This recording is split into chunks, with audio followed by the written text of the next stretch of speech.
जोहार सती जोहार।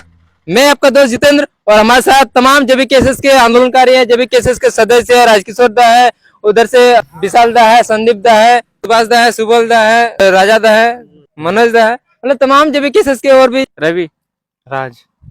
तो अभी हम लोग जेबी केसेस को लेकर के और जो आंदोलन इतने सालों तक चला, 2 साल लगभग आंदोलन चला, उसको लेकर के थोड़ा सा हम बातचीत करेंगे। दादा सबसे पहले तो जोहार और स्वागत करते हैं। जोहार जितेंद्र ब्लॉक को मेरे तरफ से क्रांतिकारी जोहार रहेगा। 2 साल तक आंदोलन चला, पहले आंदोलन में और अभी में किस तरह अंतर देख रहे हैं? लोगों में, समाज में, जनता में, पब्लिक में किस तरह का जो भी जनभावना है, अंतर क्या देख रहे हैं? देखिए, अंतर का बात करेंगे तो पहले जो आंदोलन होता था वो बहुत कठिन था और अभी का आंदोलन बहुत मतलब आरामदायक है। लेकिन फर्क इसमें यह भी है कि वो कठिन था इसलिए ज्यादा मुश्किल होता था आदमी को जागरूक करने में, और अभी हम लोग का जो जरिया बन गया, प्लेटफॉर्म बन गया सोशल साइट, हम लोग को कम टाइम में बहुत ज्यादा जन को जागरूकता फैला देते हैं। इसलिए ये आंदोलन इतना बृहद हो गया है। 1.5 से 2 साल के बीच में कम से कम ये आंदोलन करने के लिए अगर प्रीवियस का मैटर में लेते हैं तो 5 से 10 साल 15 साल लग जाता था इतना बड़ा जन जागरूकता अभियान चलाने में।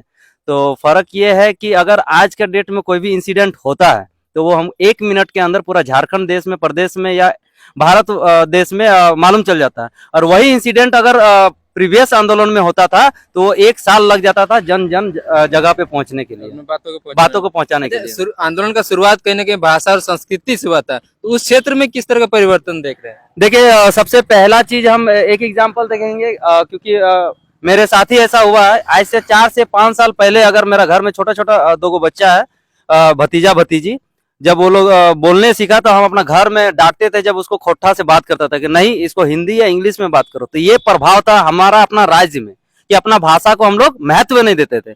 ये आंदोलन से क्या हुआ कि हम लोग अपना भाषा संस्कृति को समझे, जो ये जनरेशन भूल चुका था वो चीज समझे, और आज कहीं ना कहीं बेहिचक कहीं भी थाना हो, किसी पदाधिकारी हो, चाहे मंच हो, हम लोग अपना भाषा में दहाड़ते हैं और अपना भाषा को आज ब्रांड मानते हैं। आज हमारा जो भाषा संस्कृति है आज कहीं ना कहीं रोडों पे दिखता है, शहरों में दिखता है। तो ये प्रभाव पड़ा आंदोलन से।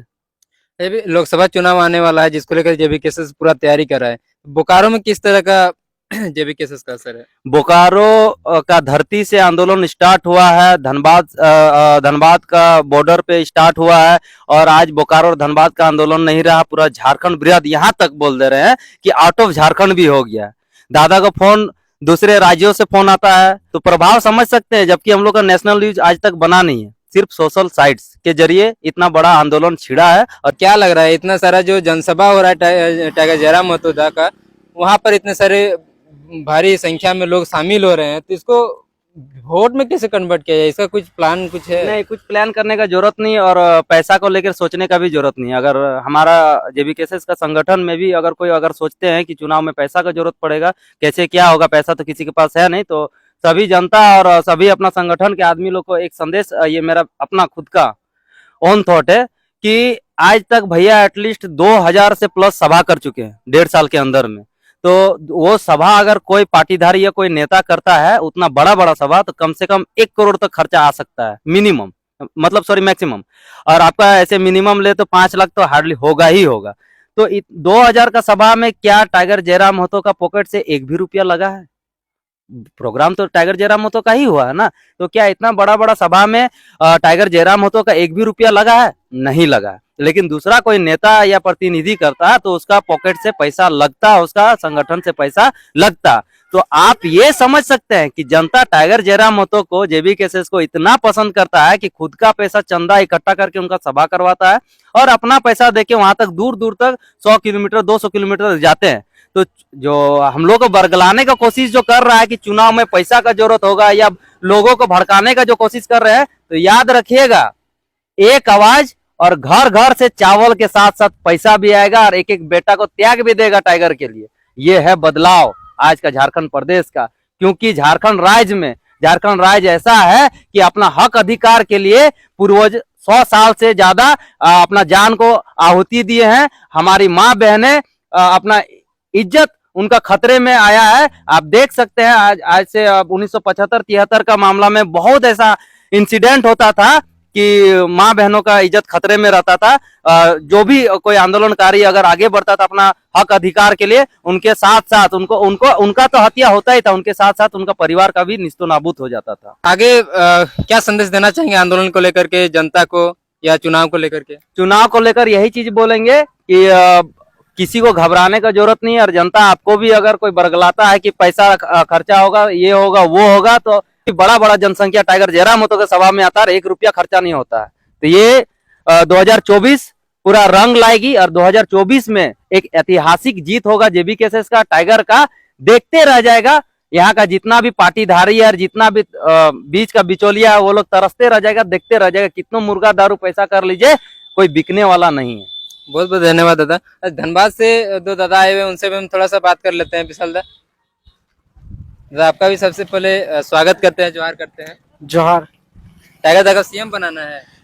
एकदम बिल्कुल बनाना है। जिस तरह का हम लोग का जो झारखंड का भी आज स्थिति आ गया है, कम से कम नहीं हो तो हम लोग को 88 साल लगा झारखंड अलग राज्य बनाने के लिए, लेकिन अभी भी जहां तक देखा जाए, सब कोई बोलता है कि 15 नवंबर 2000 में अलग हुआ झारखंड, लेकिन 88 साल संघर्ष करने के बाद अलग हुआ, लेकिन आज भी वो लोग का हक अधिकार नहीं मिल पाया। देख जो जगह पे अभी हम लोग यहाँ पे है, ये जगह भी आप अगर देखेंगे गौर से तो कहीं ना कहीं ये इलेक्ट्रो स्टील के अधिग्रहण के अंदर में ही आता है। यहाँ पे अगर आप जायजा कीजिएगा, अभी हम दिन भर यहाँ थे तो यहाँ का एक ही जायजा मिला कि जो इतना बड़ा इलेक्ट्रो स्टील कंपनी है यहाँ पे, उसका अंदर भी एक गांव बसता है। तो वहाँ जाने के लिए भी लोगों को वहाँ पे एंट्री करवाना पड़ता है, गेट में अपना नाम लिखवाना पड़ता है। ऐसा नहीं होना चाहिए, क्योंकि गांव का भी एक अलग लाइफ होता है। क्या इसी दिन के लिए हम लोगों ने अलग झारखंड निर्माण मांगा था? तो कहीं ना कहीं हमारे जनप्रतिनिधि या जो भी है, जो सत्ता में बैठे हुए हैं, वो लोग का ध्यान नहीं जा रहा है। तो कहीं ना कहीं हम लोग को सत्ता में परिवर्तन लाना होगा। परिवर्तन ही नेचर का नियम है, और 2024 में हाँ बदलाव होगा। अच्छा, दादा को सीएम, टाइगर दा को सीएम बनाने की बात कर रहे हैं, लेकिन उसके लिए चुनाव में कई सारे जो है, कई प्रकार का जो खर्च होता है, वो सब फिर कैसे मैनेज हो पाएगा? देखिए, क्योंकि जेबीकेएसएस के जो सदस्य हैं, वो लोग कहते हैं कि हम फंडिंग कहीं से अराइज नहीं कर रहे हैं, और कई सारे आरोप लगते हैं कि आप लोग जो फंडिंग जो है लेते हैं, तो फिर कैसे चुनाव में क्या होगा? देखिए, अगर आपको लगता है कि जितेंद्र बाबू की फंडिंग का जहां तक सवाल है, तो फंडिंग आपको अगर डाउट है तो एक दिन कहीं ना कहीं आप दादा का सभा में जाइए। वहां पे छोटी छोटी बच्चे, ये मतलब क्या बोलते हैं, वो बूढ़ी औरत लोग, जैसे दादी माँ काकी, वो लोग अपना वो अचरा से 10 रुपए का नोट निकाल के खुद देती है कि दादा आप इतना मेहनत कर रहे हैं कि हम लोग आपको फंडिंग करने के लिए मतलब क्या बोलते हैं, उपलब्ध रहेंगे। हाँ, सहयोग या उपलब्ध रहेंगे 2024 तक। और यहाँ तक कि हर छोटा छोटा बच्चा भी अपना पॉकेट मनी बचा के, जो इधर उधर, जैसे दादा बहुत बार बोले हैं कि यहाँ धनबाद और गिरिडीह में सालाना लोग करोड़ों रुपया गुटखा खा के उड़ा देते हैं। तो वही, हाँ, अगर वो पैसा बचा ले, अगर हम गुटखा खाना ही छोड़ दे, तो वो पैसा हम लोग का संगठन में बहुत मजबूती का काम करेगा, और 2024 में एक नया चेहरा देखने को मिलेगा, जो होगा हमारे टाइगर जयराम महतो दादा। अच्छा, बलियापुर धनबाद से संदीप दा भी आए, उनसे थोड़ा सा बात कर लेते हैं। सबसे पहले दादा स्वागत करते हैं आपको। जोहार जोहार जितेंद्र वालों को भी, या जितने इसका सब्सक्राइबर है सभी को देखने के लिए सभी साथी को जोहार। अच्छा, चुनाव में क्यों लेकर के जो दादा बोलते हैं कि जो हमें वोट भी चाहिए, नोट भी चाहिए, और कई सारे जनसभाओं में, जैसे कि विशाल दा ने बताया, हमने भी कई बार देखा है कि छोटे छोटे बच्चे भी जो है अपने पॉकेट मनी जो होता है 10 रुपया, 5 रुपया, 50 रुपया जयराम दा को भेंट कर देते हैं चुनाव के लिए, चाहे आगे आंदोलन के लिए। तो इस पर आप क्या सोचते हैं कि किस तरह का बदलाव हो रहा है? ये तो मतलब छात्रों का प्यार है, और मतलब आम पब्लिकों का प्यार है कि जयराम दा के लिए 10 रुपया के लिए 1 मुट्ठा चावल भी उसके लिए सब देने के लिए तैयार है। तो क्या लग रहा है इस तरह का जो एक्टिविटी हो रहा है, जिस तरह जनता खुद किसी को नेतृत्व कर रहे हैं, और जो है 10 रुपया 50 रुपया उनको भेंट कर रहे हैं आंदोलन के लिए, तो ये इस तरह का आंदोलन कहाँ तक जाएगा? ये तो आंदोलन आप देख ही रहे हैं, आप जितने भी साथी हैं, ये आंदोलन अब बृहद रूप ले लिया है। अब इसके लिए कोई रोक नहीं सकता है इसको। क्या लग रहा है 24 में पूर्णतः बदलाव हो पाएगा, जिस तरह की जनता बोल रही है? बिल्कुल बदलाव होगा। अब बदलाव के लिए हम आज बलियापुर से चलकर सियाल जोड़ी आए हुए हैं। फिर उस समय पहला जब चुनाव लड़ा जाएगा तो कैसे उस चीज को हैंडलिंग करेंगे? ये तो टाइगर जयराम दादा ही बता सकते हैं कि किस तरह का, और हम लोग उसके मतलब सहयोग से जन जागरूकता अभियान चला रहे हैं गांव गांव में जाके, और गांवों के स्तर से प्रखंड स्तर में जाएंगे, प्रखंड स्तर से लेके जिला में जाएंगे, और यही मतलब बनने के बाद, समिति बनने के बाद इसको मतलब राज्य स्तर में लेके जाएंगे। सियालजोरी में जेबीकेएसएस के जो सक्रिय सदस्य है सुभाष दा भी हैं, राजा दा भी हैं, इनसे भी थोड़ा सा बात करते हैं। राजा रामदा, अच्छा, जैसे जयराम दा को सीएम बनाने की बात करें चुनाव लड़ने के लिए, और सीएम बनाने के लिए क्या है कि बहुमत का जो है सीट भी लाना जरूरी है, उसके लिए कई सारा खर्च होता है विधानसभा में, अपना क्षेत्र में चुनाव प्रचार करने के लिए। तो फिर कैसे जयराम दा को सीएम बनाएंगे, कैसे ज्यादा से ज्यादा कैंडिडेट जीत के लाएंगे, इतना सारा मैनेज किस हो पाएगा? सबसे पहले तो हम यही बताएंगे कि 2024 का चुनाव जो आ रहा है, इसमें बहुत कोई पक्ष विपक्ष का बयान आ रहा है। बहुत कोई ऐसे बोलते हैं कि मतलब जयराम दा के पास तो इतना तो पैसा है नहीं, फंडिंग भी है, कोई नहीं करता है। तो हम इस बात का हम निचोड़ हम देते हैं कि जयराम दा 2 साल से जो आंदोलन किए ना, इसमें लोगों को मतलब मन में और दिमाग में सब कोई अपने आप को जयराम महतो समझते हैं, और सब कोई अपने आप को नेतृत्व करता समझते हैं। इसलिए जयराम दा को मतलब इलेक्शन में पैसा खर्चा करने का जरूरत इसलिए नहीं होगा क्योंकि सब अपने आप में सोच रहा है कि हम जयराम महतो है, हम टाइगर है और हम इलेक्शन लड़ रहे हैं। इसमें टाइगर अकेले नहीं लड़ रहा है, इसमें हर एक घर से क्रांतिकारी पैदा हो गया है, और हर एक घर का जो ये है युवा है वो अपने आप को टाइगर समझते हैं और अपने आप को नेतृत्व करता समझते हैं। इसलिए अपना पैसा खुद खर्चा अपने से करेगा, और टाइगर जयराम महतो नहीं इलेक्शन लड़ रहा है, ये झारखंड का पूरा आम पब्लिक इलेक्शन लड़ रहा है इसमें। राजा रामदा है, आप भी थोड़ा सा ये इधर। चंदन क्यारी विधानसभा में जेबीकेएसएस को लेकर के किस तरह का अभी तैयारी है? देखिए, चंदन क्यारी में जेबीकेएसएस को लेकर बहुत ही बढ़ चढ़ के तैयारी चल रहा है। आने वाला दिनों में करीब अगले महीना से हम लोग और भी जोर शोर से तैयारी करेंगे और फुल बहुमत के साथ जेबीकेएसएस को विधानसभा तक ले जाने का काम करेंगे। जयराम दा जो नेतृत्व कर रहे हैं चुनाव में, जो है पहले अभी लोकसभा चुनाव आने हैं, तो लोकसभा का किस तरह का तैयारी है?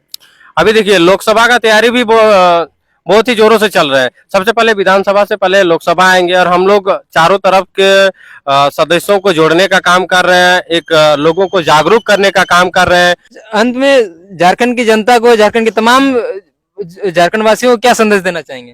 संदेश यही रहेगा कि उठो नौजवानों, इनकलाब आया है, झारखंड की माटी से फिर उलगुलान आया है, झारखंड की नई क्रांति का इतिहास लिखा जाएगा, कुदाल के साथ कलम का परचम लहराया जाएगा।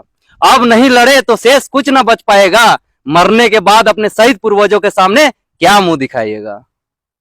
हमारे क्रांतिकारी क्या बहुत अच्छा झारखंड बोलते वासियों हैं। को संदेश देना चाहेंगे अपनी बात? देखिए, 2024 बहुत ही नजदीक है, ज्यादा देर नहीं है, इसीलिए एक ही संदेश रहेगा, जाते जाते एक वर्ड, ना कोई पार्टी ना कोई बड़ा अधिकारी, 2024 में सबसे पहले टाइगर जयराम महतो क्रांतिकारी। जय झारखंड! झारखंड! बाकी आप सभी को बहुत बहुत धन्यवाद। जोहार जोहार झारखंड, जय झारखंड।